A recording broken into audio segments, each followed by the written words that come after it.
ನಮಸ್ತೆ, ಎಲ್ರಿಗೂ ಸುಧಾಸ್ ರೆಸಿಪಿ ಕ್ರಿಯೇಷನ್ಸ್ಗೆ ಸ್ವಾಗತ. ಇವತ್ತು ಮ್ಯಾಂಗೋ ಮಿಲ್ಕ್ ಶೇಕ್ ಯಾವ ರೀತಿ ಮಾಡೋದು ಅಂತ ನೋಡೋಣ. ಮ್ಯಾಂಗೋ ಮಿಲ್ಕ್ ಶೇಕ್ ಅಂದರೆ ಎಲ್ರಿಗೂ ತುಂಬ ಇಷ್ಟ ಆಗುವಂಥದ್ದೇ. ಹಾಗೆ ಮ್ಯಾಂಗೋ ಸೀಸನ್ ಬಂತು ಅಂದರೆ ಎಷ್ಟೊಂದು ವೆರೈಟೀಸ್ನ ನಾವು ಮ್ಯಾಂಗೋಯಿಂದ ಮಾಡ್ಬೋದಲ್ವ. ಕಚ್ಚಾ ಮ್ಯಾಂಗೋ ಅಂದರೆ ಕಾಯಿ ಆಗಿರೋ ಮ್ಯಾಂಗೋಯಿಂದನೂ ಮಾಡ್ಬೋದು, ಹಣ್ಣುಗಳಿಂದ ಮಾಡ್ಬೋದು. ತುಂಬಾ ವೆರೈಟಿ ಫುಡ್ ಮತ್ತು ವೆರೈಟಿ ರೆಸಿಪೀಸ್ನ ಮಾಡ್ಬೋದು. ಹಾಗೆ ಮ್ಯಾಂಗೋ ಮಿಲ್ಕ್ ಶೇಕ್ ಕೂಡ ನಾನು ಇದೇ ಫಸ್ಟ್ ಟೈಮ್ ವೀಡಿಯೋದಲ್ಲಿ ತೋರಿಸ್ತಾ ಇದ್ದೀನಿ. ಹೇಗೆ ಮಾಡೋದು ಅಂತ ನೋಡೋಣ. ಮ್ಯಾಂಗೋ ಮಿಲ್ಕ್ ಶೇಕ್ ತುಂಬ ಚೆನ್ನಾಗಾಗುತ್ತೆ, ಎಲ್ರಿಗೂ ಇಷ್ಟ ಆಗುವಂಥದ್ದು. ಹಾಗಾದರೆ ಬನ್ನಿ ಹೇಗೆ ಮಾಡೋದು ಅಂತ ನೋಡೋಣ.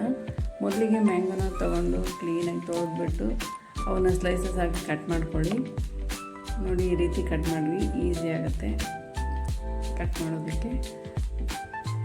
ಇವನ್ನ ಈಗ ನಾನು ಮಿಕ್ಸರಲ್ಲಿ ಗ್ರೈಂಡ್ ಮಾಡ್ಕೊತೀನಿ. ಇದಕ್ಕೆ ಬೇಕಾಗಿರೋದು ಮ್ಯಾಂಗೋ ಅಂದರೆ ಸ್ವೀಟಾಗಿರೋ ಮ್ಯಾಂಗೋ ಮತ್ತು ಫ್ರೆಶ್ ಕ್ರೀಮ್ ಬೇಕಾಗುತ್ತೆ. ಫ್ರೆಶ್ ಕ್ರೀಮ್ ಒಂದು ತೊಗೊಳ್ಳಿ. ಹಾಗೆ ಮಿಲ್ಕ್, ಸ್ವಲ್ಪ ಶುಗರು, ಇಷ್ಟನ್ನ ಹಾಕಿ ಮ್ಯಾಂಗೋ ಮಿಲ್ಕ್ ಶೇಕ್ಗೆ ನೀವು ಬೇಕಂದರೆ ಡ್ರೈ ಫ್ರೂಟ್ಸ್ನ ಬೇಕಾದ್ರೆ ಹಾಕ್ಕೊಳ್ಳಿ. ನಾನು ಹಾಕ್ತಾಯಿಲ್ಲ.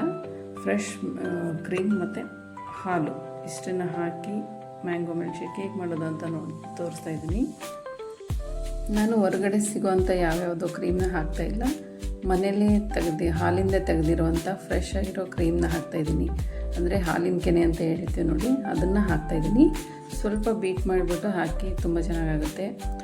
ಹಾಗೆ ಮಿಲ್ಕ್ ಶೇಕ್ ಮಾಡಬೇಕಾದ್ರೆ ಸ್ವಲ್ಪ ತಿಕ್ನೆಸ್ ಬರುತ್ತೆ ಇದನ್ನು ಹಾಕೋದ್ರಿಂದ, ಅದಕ್ಕೋಸ್ಕರ. ಈಗ ಮಿಕ್ಸಿ ಜಾರ್ಗೆ ಮ್ಯಾಂಗೋ ಪಲ್ಪ್ಸ್ನ ಹಾಕ್ತಾಯಿದ್ದೀನಿ. ಇದನ್ನ ಮತ್ತು ಕ್ರೀಮ್, ಸ್ವಲ್ಪ ಹಾಲನ್ನು, ಸ್ವಲ್ಪ ಸಕ್ಕರೆ ಇಷ್ಟನ್ನು ಹಾಕಿಬಿಟ್ಟು ಗ್ರೈಂಡ್ ಮಾಡ್ಕೊಳ್ಳಿ. ನಾನು ಇದಕ್ಕೆ ಸ್ವಲ್ಪ ಸಕ್ಕರೆ ಕೂಡ ಆ್ಯಡ್ ಮಾಡ್ತಾಯಿದ್ದೀನಿ. ನೀವು ಬೇಕು ಅಂದರೆ ಹಾಕಿ, ಸ್ವೀಟ್ ಬೇಡ ಅನ್ನೋರು ಸಕ್ಕರೆನ ಅವಾಯ್ಡ್ ಮಾಡ್ಬೋದು.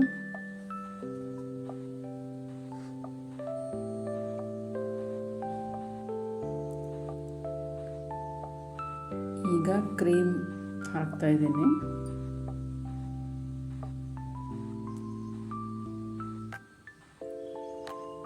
ತುಂಬ ಚೆನ್ನಾಗಾಗುತ್ತೆ. ಹಾಗೆ ಮಕ್ಕಳಿಗಂತೂ ತುಂಬ ಇಷ್ಟ ಆಗುವಂಥ ಮಿಲ್ಕ್ ಶೇಕ್ ಇದು. ನಾವೆಲ್ಲ ಥರ ಮಿಲ್ಕ್ ಶೇಕ್ನ ಮಾಡ್ತಾಯಿರ್ತೀವಿ ಫ್ರೂಟ್ಸಿಂದ.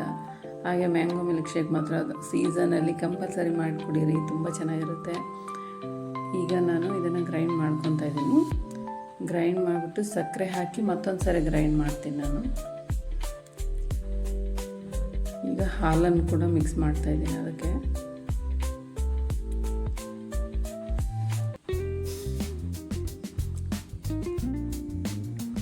ಈಗ ಮ್ಯಾಂಗೋ ಮಿಲ್ಕ್ ಶೇಕ್ ರೆಡಿ.